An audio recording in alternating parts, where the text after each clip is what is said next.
160m 아래 바닥으로 떨어져 기계에 끼어 숨졌지만 죽음의 외주화를 검언 유착 의혹에 대해 집중적으로 물어봤습니다. 국민을 위한 일꾼으로 선택된 이들은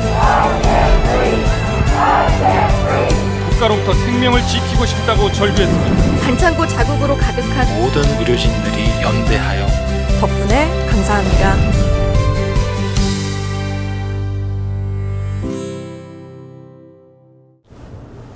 뉴스프리 데스크 10월 26일 월요일 방송 시작합니다. 안녕하세요. 성지연 기자입니다. 안녕하십니까, 노재프입니다.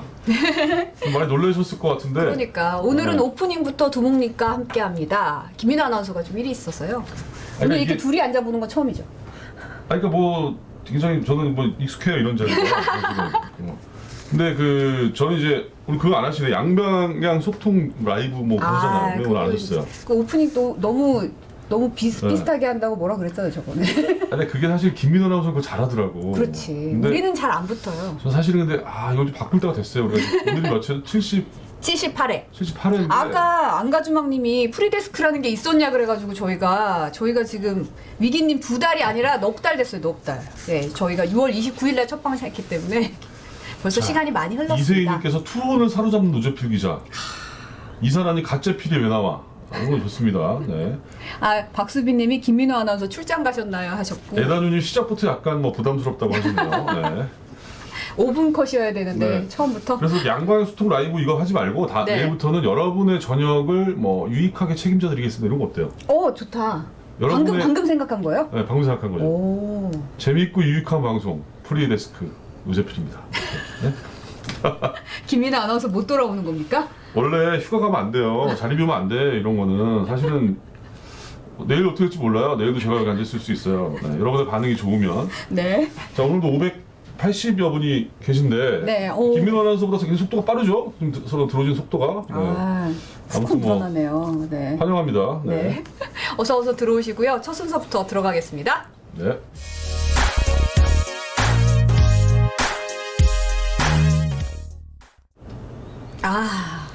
오늘 안녕하세요.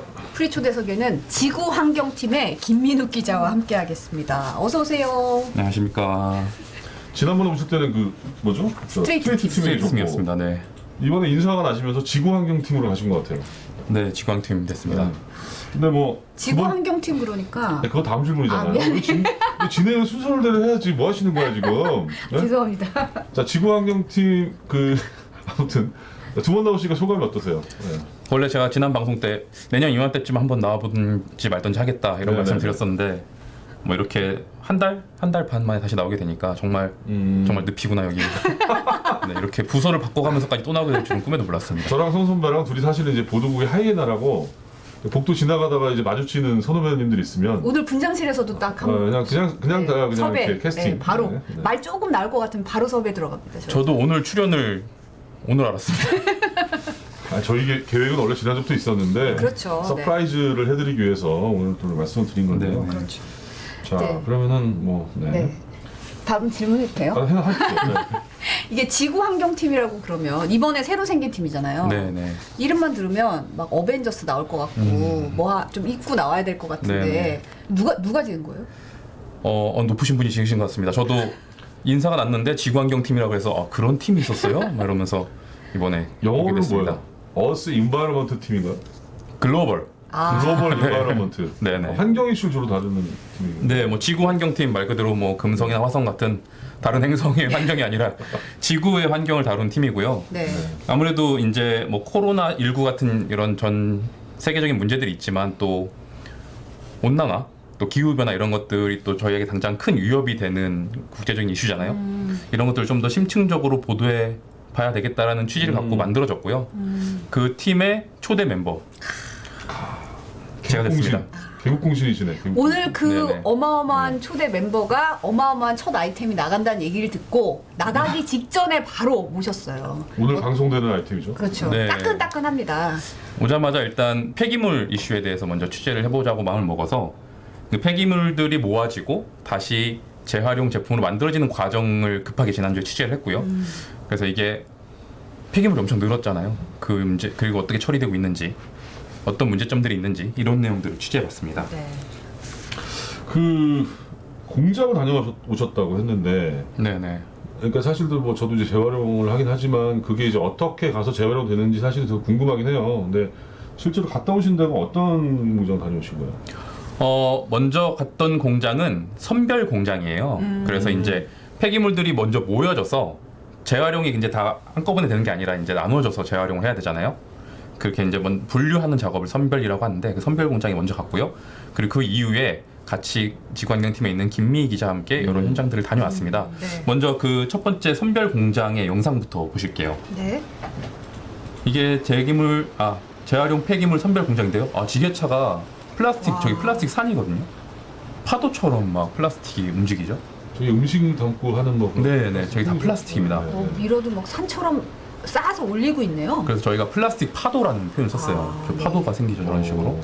이게 그 컨베이어 벨트에 올리기 위해서 플라스틱을 모으는 작업입니다. 그럼 옆에 네. 보이시죠? 네. 집게가 있습니다. 저 집게로 물을 이렇게 훑듯이 쑥 훑어가지고 모으는데요. 네. 저게 이제 컨베이어 벨트에 올라가요. 네네. 저런 식으로 이제 선별 작업을 진행이 되는데요. 저게 시작 부분이고요. 컨베이어 벨트에 올라가서 이제 그 컨베이어 벨트에 올린 다음에 사람들 혹은 또 기계가 이렇게 물건들을 골라내는 나눕니다. 거군요. 네네. 나눠서 각각 네네. 그 종류별로. 저희가 취재했던 곳이 뭐 수도권의 큰 곳이긴 합니다. 경기도 오산, 수원, 군포 등의 폐기물들이 모이는 곳인데 네네. 하루에 폐플라스틱만 110톤 정도가 들어온다고 합니다. 110톤이요? 네, 뭐 적지 않은 양이죠. 110톤이면은 그 무게로 말씀하신 부피가 무게로. 네, 톤이니까 무게입니다. 그렇죠. 근데 그러면 그게 이제 뭐 그런 비유가 가능한가요? 그 아파트 단지 뭐 몇 개 정도가 들어온다든지 뭐 이런 거는. 글쎄요, 그런 것까지는 모르겠는데요. 네. 오산시의 전체 폐기물이 이곳으로 오고요. 아. 그리고 수원 일부 지역, 뭐 군포 일부 지역, 이런 경기도 일부 지역의 폐기물들이 오고 있습니다. 네. 꽤 큰 업체라고 큰 하더라고요. 업체네요. 네. 근데 여기서 말씀하시기로 네. 이제 업체에서 체감하기로 한 15에서 20% 코로나19 이후에 폐기물량이 늘었대요. 특히 폐플라스틱이요. 근데 실제로 이게 환경부의 통계랑도 비슷하게 일치합니다. 환경부도 작년과 비교했을 때 올해 상반기에만 폐플라스틱이 전국 일일 평균 배출량이 15% 정도 늘었다고 하더라고요. 그러니까 뭐 15%면 사실 뭐 큰 수치가 아닌 것처럼 보이지만 이게 또 하루에 110톤씩 들어오는데 15%가 늘었다고 생각해 보세요. 되게 많이 폐기물이 늘어난 거잖아요. 이쯤이면 약간 죄책감이 드는 게 저도 사실 코로나19 때문에 배달도 너무 많이 시키고 뭐 빠른 배송 회원도 막 하고 오늘 아침에도 네. 배송 받았거든요. 네. 그러니까 결국 플라스틱이 늘 수밖에 없잖아요. 사실 네, 그런 네. 식으로 쓰다 보면 그리고 평소에는 사실 텀블러 쓰다가도 요즘 같은 경우는 좀 찜찜하니까 그냥 일회용기 쓰는 경우가 늘어나가지고 어떻게 보면 늘어날 수밖에 없는 상황이긴 한 것 같다는 추측도 들어요. 말씀하신 대로 특히 이 배달 서비스 이용 때문에 폐기물이 많이 늘었다라고 현장에서도 이야기를 합니다. 이 저희가 갔던 공장의 공장장님이란 대화를 나눠봤는데 네. 공장장님께서 최근 들어서 특히 많이 눈에 띄는 게 그 플라스틱 일회용 음식 용기래요. 무척 많이 늘었다고 하더라고요. 아무래도 뭐 한동안 외식도 좀 힘들었잖아요. 그쵸. 그렇다고 네. 또 매일 밥 해 먹기는 어려우니까 배달 시켜 먹는 문화 때문에 플라스틱이 많이 늘었고요. 네네. 통계도 있습니다. 통계청 통계를 보면요. 지난 8월에 모바일을 포함해서 온라인으로 음식을 배달시켜 드신 서비스 총 이용액이 1조 6,730억 원인데 1조요? 네, 한 달에? 1조 6천억 원입니다. 달에요? 한 달에만. 근데 바로 전달보다도요 20%가 늘었고요. 네. 그리고 코로나19 이전 상황과 비교할 수 있는 지난해 12월보다는 60% 이상이 늘었어요. 그러니까 음식을 배달시켜 드시는 분이 엄청 많이 늘었고 그에 따라서 배달 과정에 생긴 폐기물들이 많이 늘었다는 거죠. 그렇죠. 이게 또 음식 용기뿐만이 아닙니다. 저희가 또 취재했던 선별공장 다음에 취재했던 곳이 페트를 재활용하는 공장이었거든요. 네네. 근데 여기서도 원래 추석이 지나면은 페트는 이제 보통 음료수들을 담잖아요. 그렇죠. 네. 여름철이 지나고 추석이 지나면은 이 페트가 감소를 한대요. 아무래도 계절적 추워지니까 요인이 계절적. 계절적 네. 요인이 있는데 네네네. 올해는 추석이 지나고 가을이 다 끝나가는데도 이 페트의 유입량이 줄질 않고 있다고 합니다. 왜 그렇죠? 뭐 아무래도 배달하는 과정에서 이제 페트 음료도 많이 받게 되고 네네. 또 좀 일회용품 소비가 많이 늘 수밖에 없잖아요. 근데 그쵸 상황이 네, 좀, 그러다 보니까 네. 페트도 같이 늘어났다고들 말씀하시더라고요. 저희가 갔던 공장 야적장에만 이 페트 압축이 3,000톤, 옆에 있는 다른 저장 공간에도 2,000톤 가까이 쌓여 있었다고 하더라고요. 네네. 저 같은 경우는 이제 전 재활용 쓰레기를 제가 버리거든 집에서. 근데 일주일에 한 번씩 이제 그걸 내놓는데 저는 사실 그것 때문에 저희 와이프랑 좀 가끔 싸워요. 왜 싸우냐면 이게 다 일회용 음식을 받은 거잖아요. 그래서 뭐 시켜 먹었냐고. 난 안 주고. 아 네. 노재필 기자께서 시켜 드신 게 아닙니까? 아니 그러니까 집사람하고 이제 저희 애가 이제 시켜 먹는데 맛있는 거는 다 시켜 먹더라고요. 근데 저는 한 번도 먹어본 적이 없어요. 퇴근이 늦어서 그런 거 늦게 아니에요? 퇴근하고. 아무튼 네. 근데 이제- 애다님이 가정적인 남자래요. 저 은근히 가정적입니다. 네. 자, 그럼 처리를 하는 방식은 아까 이제 공장 갔다 오셨는데 네네. 일단 뭐 제가 생각하기에 저걸 다 재활용하지는 않을 것 같은데 어떤 네. 방식으로 사실 저걸 해야 되는 거예요? 그러니까 아시겠지만 일반적으로 폐기물을 처리하는 방법은 세 가지입니다. 소각, 소각 매립, 정도? 네. 재활용 이렇게 돼 있는데 뭐 소각은 아시다시피 소각장을 무한정 늘릴 수가 없잖아요. 그리고 뭐 소각하면 또 대기질도 안 네, 좋아지잖아요. 공기 또 주민들의 중립. 반대도 네. 심한 곳이고 소각장 만든다 그렇죠. 그러면 네. 그래서 소각장을 늘린다는 게 사실 불가능합니다. 더 이상.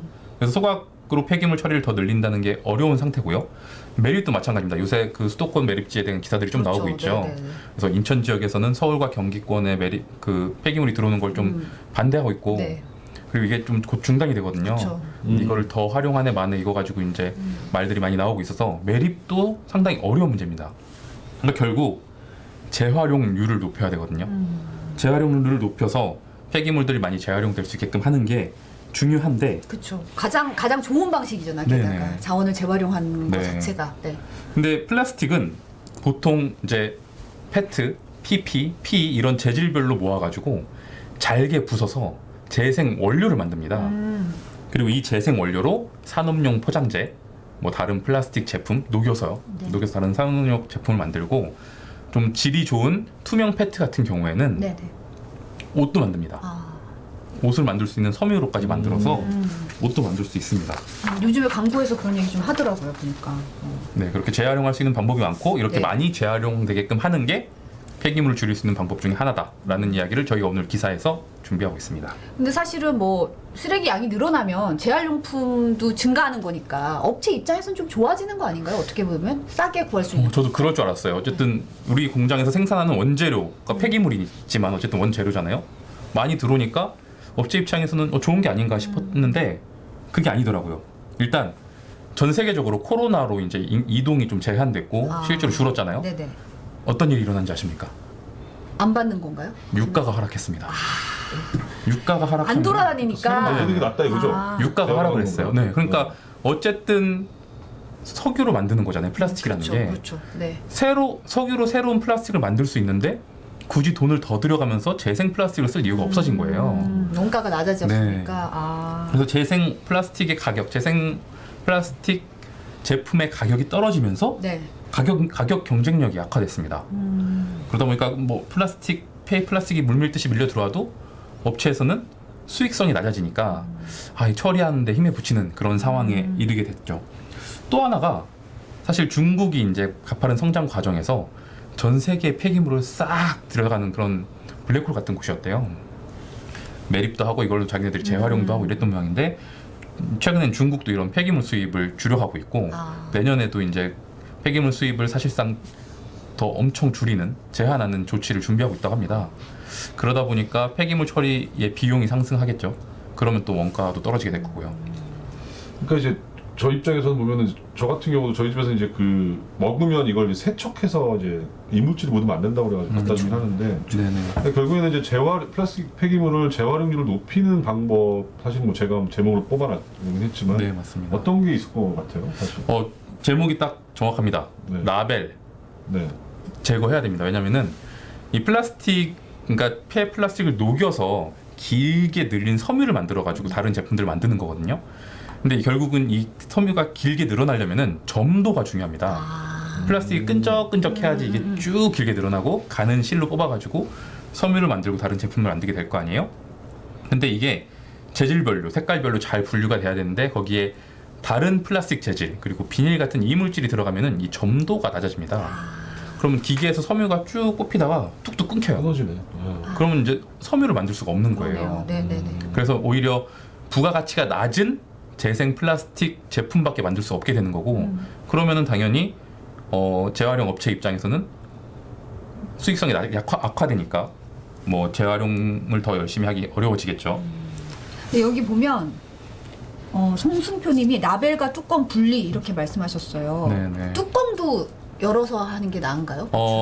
그것에 대해서는 좀 여러 가지 다른 의견들이 있습니다. 네. 일단 뚜껑은 재질이 달라요. 아, 페트 네, 그렇죠. 그리고 뚜껑은 보통 PP 이렇게 돼 있거든요. 그래서 이제 어차피 재활용을 하려면은 따로 해야 돼요. 네네. 근데 이제 재활용 선별 업체에서는 무슨 말씀들 하시냐면은 뚜껑을 닫지 않고 버리면은 안에 이물질이 들어가가지고 아. 페트마저 못 쓰게 돼버린다 이런 말씀들 하시더라고요. 그러니까 버릴 뚜껑을 그 따로 분리를 안 하더라도 뚜껑을 열어놓고 이제 그 없는 상태에서 배출을 하는 게 더 좋은 거네요. 근데 원래는 더 좋은 건데 네, 지금 네. 이물질이 들어가니까 차라리 뚜껑을 닫고 네, 네, 하는 그런 게 말씀들 낫다는. 뚜껑을 닫아라 차라리. 네. 아. 원래는 이제 따로 분리해서 배출하고 재활용을 해야 되는데 뚜껑이 열려 있으니까 페트가 오염돼서 그 페트마저 못 써버리게 된다 이런 말씀들을 재활용 현장에서는 하시더라고요. 아 저는 일부러 그거를 갖다 이렇게 뚜껑이랑 분리해서 보냈는데 그거 안 되겠네요. 근데 또 분리해서 하는 게 낫다라고 말씀하시는 분들도 계시고 현장마다 조금씩 말씀들이 약간 다르시더라고요. 조금 이론이 있군요. 네, 그러니까 네. 저 아까 이거 마시는데 보니까 라벨 이렇게 뜯어가지고 이런 네. 식으로 딱 분리하게 이렇게 돼 있더라고요. 네. 이렇게 다 나오면 좋을 것 같아요. 근데 그렇게 나오지 않은 것도 있고 사실 뜯으려고 하면은 접착제가 많이 맞아요, 붙어가지고 맞아요. 뜯기 어려운 경우도 네, 많잖아요. 괜찮아요 저기 사실. 저도 그래서 분리수거할 때 막 뜯다가 뭐 손톱 깨질 뻔하고 맞아요. 네. 그런 적도 많고. 그래서 아예 라벨을 다 일일이 다 뜯을 때 좀 편하게 아예 바꿔 쓰면 좋겠다는 생각이 좀 들긴 하더라고요. 그런 것도 방법이 있고요. 최근에 일부 음료 업체는 라벨을 아예 페트 재질로 만드는 시도도 하고 있어요. 맞아요. 네, 그리고 어차피 저희가 취재한 곳 공장에서 보는데 라벨을 제거하는 기계가 있어요. 그래서 이제 페트와 똑같은 재질의 페트로 라벨을 만들면은 그 작업이 쉬워지지 않겠느냐 이런 말씀들을 하시더라고요. 실제로 그런 시도를 하는 음료 업체도 나왔고요. 그러면 재활용률을 높이려는 그런 좀 아이디어가 좀 많이 나오는 게 좀 좋긴 하겠네요. 네네. 그러니까 이렇게 해서 재생 섬유가 만들어지면 네. 그럼 그건 어디다 써요? 일단 뭐 아까 말씀드렸다시피 여러 산업용 포장재도 만들고 뭐 네네. 부직포 같은 것들도 만들고 하는데 제일 좀 수준이 높은 게 이제 의류입니다. 그래서 실제로 뭐 잘 아시는 자땡 브랜드, 네. 아디땡스 브랜드 이런 데서 이렇게 줄 3개 있는 거 뭐 이런데. 네네 그런 글로벌 브랜드들이 이제 재생섬유 활용을 많이 하고 있어요. 네네. 국내 업체들도 이제 재생섬유를 활용하긴 합니다. 근데 되게 놀라운 게 이 재생섬유 원료가 되는 폐기물을 일본이나 대만에서 수입해오는 경우가 많대요. 우리도 다 폐기물 네. 있는데 왜요? 쓰레기는 우리도 있는데 쓰레기를 수입해서 재생섬유를 한다는 거예요. 아까 말씀하셨던 그런 이유 때문인 거예요. 이게 이제 분리수거가 잘 되지 않고 이게 좀 고품질의 재생 원료가 되지 못하기 때문에 섬유까지 만들기는 어렵다. 그래서 그런 것들은 오히려 일본과 대만에서 수입해가지고 재생 섬유를 만들고 있는 이런 좀 이해하기 어려운 상황에 처해 있는 거죠. 사실 우리도 많이 있는데 이렇게 수입한다는 게 좀 이해는 안 가요 사실은. 네네. 근데 뭐 말이 안 되는 것 같긴 한데. 네네. 그러니까 어떤 종류의 옷을 주로 만든다고 보면 되는 거예요? 일단 저희가 취재했던 업체는 그 등산용품으로 유명한 블랙땡크라는 블랙땡크. 너무 네. 다 얘기하고 있나요? 네. 그게 그러면은 그 뭐 하이렌트 같이 이렇게 바람 안 들어오는 그 재질이 다. 저희가 취재했던 제품은 이제 플리스 자켓이었어요. 네. 요즘에 플리스 자켓들이 다 그런 재생 섬유로 만들더라고요. 왜 뽀글뽀글이 이렇게 요새 유행하는 네. 요새 급식이들 많이 입는. 겨울에 이렇게 저기 네네네네. 사무실에서 입고 있는 거. 네네. 네. 그 섬유의 안감의 일부분이 이제 25%가량 재생 섬유로 만들고 있는 제품을 그 업체에서 이제 올해 12월에 출시할 예정이고 이 업체에서는 올해 여름에 이미 이제 티셔츠를 재생 섬유로 만들어서 출시한 바가 있습니다. 네. 이렇게 국내 업체들의 시도가 있고요. 다행스럽게도 이제 제주도, 서울 등지에서 이제 이런 특히 재생 섬유 의류를 만든 재생 섬유는 투명 페트로 만들어야 하거든요. 네. 따로 모아야 되고 깨끗해야 되잖아요. 근데 최근에 이제 제주와 서울에서 투명 페트를 분리 배출하는 시범적으로 시행이 되고 있어요. 네네. 이게 내년에는 공동주택이 의무화되거든요. 공동주택에선 그렇게 모은 투명 페트로 방금 말씀드린 그런 재생 섬유로 만든 의류 제작까지 국내에서도 시도가 되고 있는 그런 상황이죠. 되게 유익한 내용인 것 같아요. 네. 정보성도 되고. 네. 지난주에 네. 100일이었잖아요, 아기가. 아이 아빠로서 환경을 바라보는 시각이 좀 달라진 것 같아요. 어떻게 보면. 네. 뭐 아이가 있다 보니까 저도 우주로 날아가는 장비의 배송 뭐 있지 않습니까? 네네, 로땡 배송 네네. 이런 거나 로땡 와우 회원에 가입해서 네. 이게 저도 좀 조심스러운데 안 쓸 수가 없더라고요. 뭐 핑계 같긴 하지만 아침에 배송을 받게 되고 필요한 물건들 급하게 사야 될 물건들 밤에 주문하면 새벽에 오니까 봤는데 네. 받으면서도 죄책감이 좀 들었어요. 뭐 이만한 거 하나 시켰는데도 이만한 상자가 오니까 네. 지구한테 몹쓸 짓을 하고 있는 게 아닌가라는 생각이 들었었거든요. 그런 마음이 들었던 와중에 이번 취재를 하면서 좀 제 스스로도 생활 방식에 대해서 돌아보게 되는 계기가 됐던 것 같습니다. 다음에 좀 준비하고 있는 아이템 같은 게 있어요? 그래서 저희의 대안적인 생활 방식을 좀 취재를 해보았으면 해요. 저도 이제 지난주에 사실은 제가 뭐 일주일 작정하고 비대면 소비로만 생활을 해봤어요. 그래서 마트에 가지 않고 쿠땡, 굿땡. 네. 뭐 마땡컬리 네, 네. 이런 것들을 이용해서 배송만 받아가지고 이제 물건들을 받아서 일주일 생활했고 폐기물이 얼마나 배출되는지 한번 모아봤거든요. 그렇게 했을 때 폐기물이 얼마나 네. 나오는지. 이제 다음번에는 한번 좀 제로 웨이스트라는 표현을 쓰던데 폐기물이 배출되지 않는 생활을 해보면서 최소한 생활을 해보면서 얼마나 폐기물이 줄어드는지 이런 대안적인 생활을 알리는 기사들을 좀 준비해보려고 하고 있고 네. 또 뉴스 프리데스크가 저희한테 큰 영감을 주신 게 하나 있습니다. 그렇죠. 네. 제가 지난번 출연했을 때 노재필 기자로부터 받은 출연료 대신 받은 이 유리 빨대, 네. 이 저희가 유리 또 빨대 환경을 생각하거든요. 뉴스프리데스크는 환경을 생각합니다. 네. 네. 메이드 인 절머니. 네. 근데 이 빨대로 제가 별 생각 없이 아이스 음료를 먹어봤는데 찬 음료를 먹었는데 너무 맛있더라고요. 플라스틱 빨대로 먹을 때랑은 차원이 다르던데 근데 빨대에 대해서 이제 빨대가 바다 거북이의 네. 코에서 나오고 막 이런 영상들이 그렇죠. 네. 최근에 화제가 되지 않았습니까? 빨대를 쓰면서도 좀 약간 죄책감이 있었는데 유리 빨대를 써보고 이거 되게 엄청난 대안이다. 그래서 이제 이걸 바탕으로 좀 실험적인 기사, 대안적인 생활을 전할 수 있는 실험적인 기사들을 준비해보는 게 저희 지구환경팀의 첫 번째 목표입니다. 근데 스트레이트 팀에서도 되게 잘 어울렸는데 지구환경 이슈를 또 하시는데 굉장히 또 더 잘 어울리는 것 같지 않습니까? 너무 잘 어울려요. 아까 댓글에도 나왔어요. 지구 환경팀에 어울리는 네. 얼굴입니다. 근데 아까 무슨 원장님이 의미죠 그게? 저라고 닮았다는 댓글도 있더라고요. 아, 네. 네. 죄송합니다. 네. 네. 자, 그러면 오늘 정말 출연해주셔서 감사드리고 네, 아닙니다. 네. 다음에 또 오시는 걸로. 본방에서 네. 확인해 주세요. 다시 한번 내년 이맘때 공약으로 물러나도록 하겠습니다. 지금 다음 아이템 얘기 들어보니까 더 나와야 될 것 또 같은데. 모셔야죠. 빨대만 드리면 되는 거 아니야? 네. 오늘 감사합니다. 맞습니다.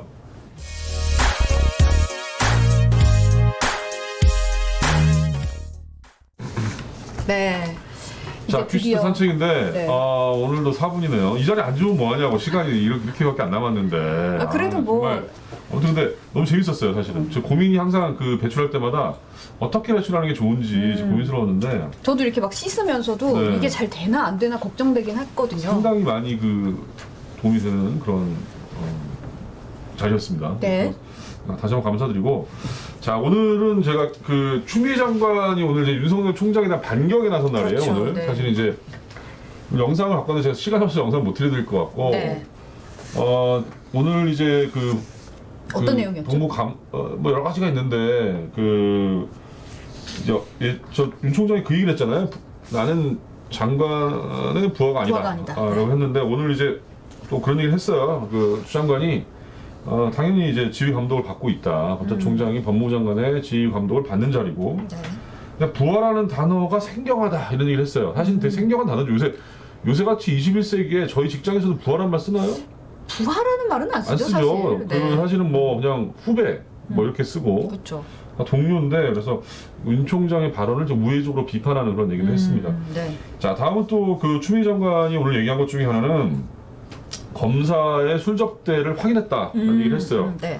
그러니까 사실 뭐 그 스타모빌리티 전 회장이죠 김봉현 씨가 이제 얘기한 거를 확인해 준 건데 사실 이게 근데 더 충격적인 얘기가 하나 있는데 뭐냐면은 이게 검찰이 김봉현 씨가 술접됐던 그 술집을 압수수색을 하는 과정에서 그런 진술을 확보했다고 그래요 조업원으로부터 검사에 대한 그 술자리가 있었다, 네네. 접수자리가 있었다라고 했는데 이거를 확보하고 과연 이 진술이 어느 선까지 보고가 됐는지 어느 선 뭉갰는지에 대한 어떤 그런 이슈 때문에 좀 파문이 커지고 있어요. 그래서 이 부분에 대해서 이제 추 장관이 수사를 의뢰했다라고 얘기했습니다. 네. 자, 또 하나는 야당 정치인을 의혹을 패싱한 건 상식 밖이다 이런 얘기가 오늘 국감장에 나왔는데 이 얘기를 한 게 누구냐면 그 당시 반부패 부장이었던 심재철 현 법무부 검찰 국장이 얘기한 거예요. 그러니까 네. 사실 이제 그 야당 정치인에 대한 의혹이 반부패부를 따돌리고 그 뭡니까 총장한테 이제 직보를 남부지검장이 했다는 그런 건데 사실은 그런 여당 의원들은 여당 정치인에 대해서는 바로바로 그렇죠, 들어왔다는 그렇죠. 거잖아요. 네. 그래서 이제 심재철 국장 얘기는 상식 밖의 일이고 그런 것 자체가 그다음에 그런 저 정도의 상황에서 반부패부가 몰랐다는 거는 굉장히 상식적이지 않은 거다라고 이런 얘기했습니다. 배경을 봤을 네. 때는 수사지휘권을 발동할 수밖에 그렇죠, 없었다. 그렇죠. 이런 배경이 된다는 설명이죠. 네, 그게 이제 추장관의 얘기고. 네. 자, 그다음에 이제 어제 그 이건희 회장이 별세를 네. 했는데 상속세가 한 10조라는 얘기가 있어요. 그렇죠. 네. 이제 하게 되면 근데 이 돈을 어떻게 만들 것이냐 이거 저희가 오늘 취재를 했는데 네. 지금 오늘 주가가 엄청 삼성물산 올랐잖아요. 주가가 13%가 올랐잖아요. 네네. 근데 이 삼성물산이라는 데가 그러니까 이재용 부회장이 네. 한 17% 정도를 갖고 있는 회사예요. 그러니까 이제 주가를 뭐 당연히 올라가게 되면 일부를 팔든 담보대출을 받든지 간에 돈을 구하기 쉬울 거 아닙니까? 그러니까 그렇죠. 삼성물산 주식을 그렇죠. 통해서 사실은 지분을 통해서 네. 삼성전자나 이런 거 지배권을 행사하고 있으니까. 네. 그래서 이제 아마 미리 이제 사람들이 그걸 눈치채고 이제 한 건데 그러게요. 네. 뭐 그렇게 하더라도 워낙 상속세금의 어떤 액수가 크기 때문에 사실은 그 지분 일부를 팔 수밖에 없을 것 같다라는 네. 얘기가 있어요. 네. 자, 이 와중에 또 이제 국정농단 이재용 부회장에 대한 파기환송심이 제기됐습니다. 그렇죠. 네. 자, 그리고 오늘은 62세에서 69세까지 어르신들에 대한 무료 접종이 있는 날인데 상당히 현장이 썰렁하다고 그래요. 그러니까 뭐 한 지금 59건 정도 나왔잖아요. 그렇죠. 그 네. 백신 맞고 돌아가신 분들. 근데 정부는 뭐라고 그러냐면 인과관계가 없다는 거예요. 그러니까 그쵸. 걱정하지 마시고 맞으시라는 건데. 자, 그다음 신규 확진자 119명인데 시간이 없어가지고 네. 바로 할로윈데이가 변수라고 합니다. 네. 10월 말에는 다 같이 집에서. 이용의 네. 10월의 마지막 밤 노래를 부르면서 차분히 보내시는 걸로. 네. 네. 오늘은 여기까지 하겠습니다. 본방에서 또 확인해 주세요. 감사합니다. 고맙습니다.